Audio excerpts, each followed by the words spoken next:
Hey guys, welcome back. This is Lei.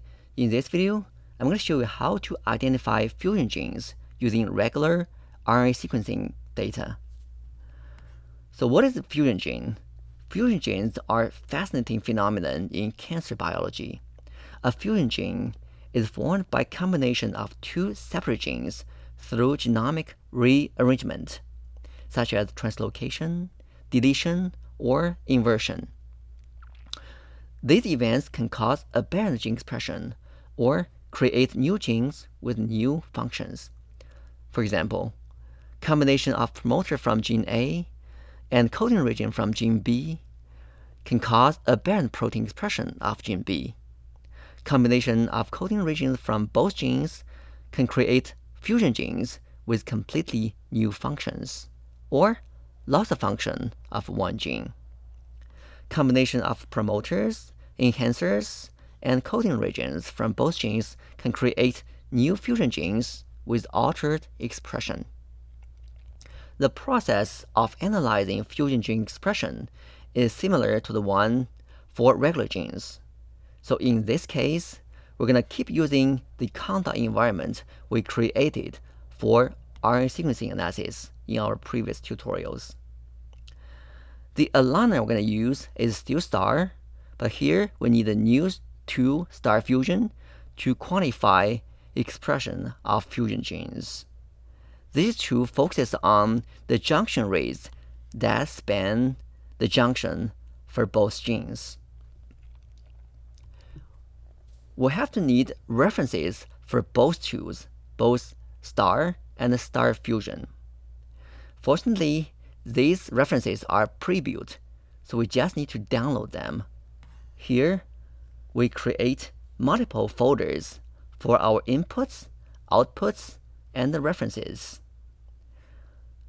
Using makedir command, -p means we're going to create the whole path over here. Because we're going to create multiple folders under the fusion detection folder, we wrap them in braces so we can create multiple folders in one command line. Now we go into our fusion detection folder and download the reference for our STAR-Fusion tool. The downloaded file is zipped file with the .tar.gz as the suffix. So we can unzip it using tar zxvf command to decompress the file.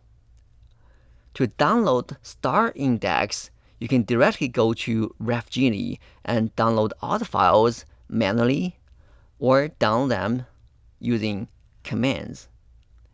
Here the format, we go to our STAR index folder, specify the URL, basically the website, and specify the files on that web page.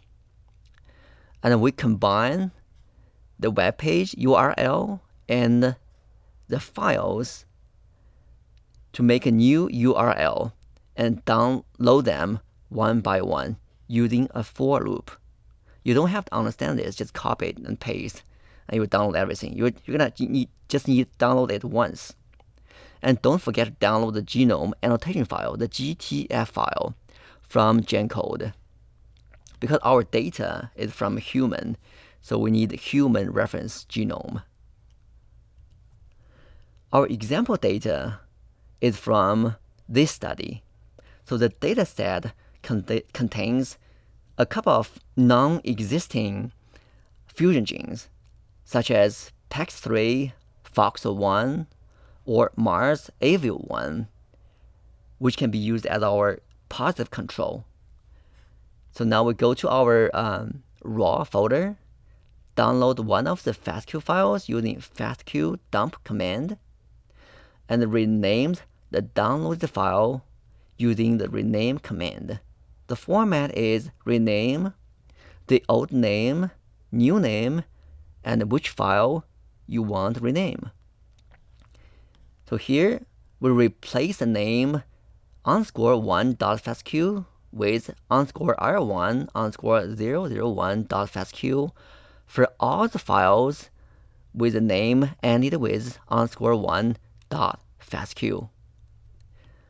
And then we zip all the fastq files using gzip command to save some space.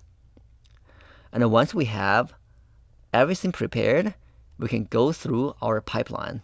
And as usual, our first step is to trim the adapters. First, make a directory for the output, and use trim galore to trim the adapters. FastQC means we want the FastQC report paired. Our data is pair-end. Cores, we need 8 cores, and input the first FastQ file and the second FastQ file. And then we specify the output folder.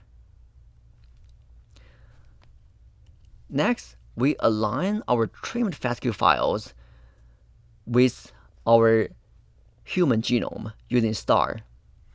So first, we make an output folder.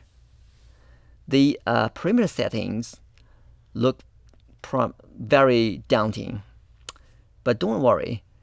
These parameters are preset by the developers of STAR-Fusion, so you don't need to change anything. Just copy and paste.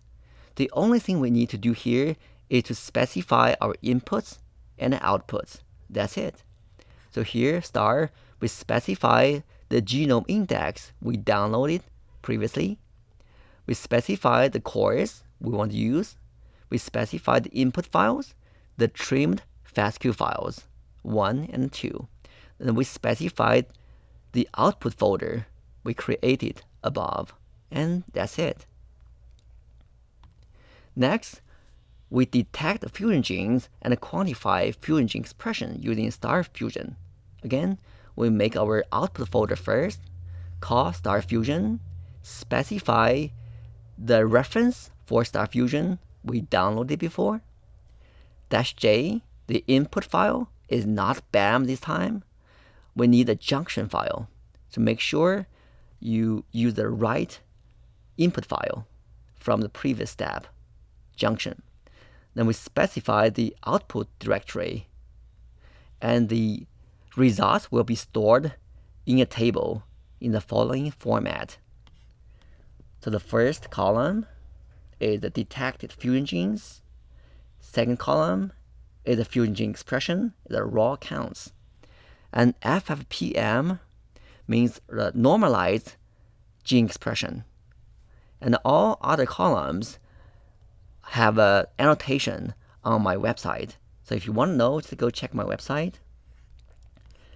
So this is everything we have for this tutorial. It's not hard at all, right? So once you specify or prepare all the files, you just need to run them in 3 steps for all of your samples. And for the details, you can check my website, the corresponding tutorial on ngs101.com. And if you like it, subscribe. And thank you for watching. I'll see you in the next video.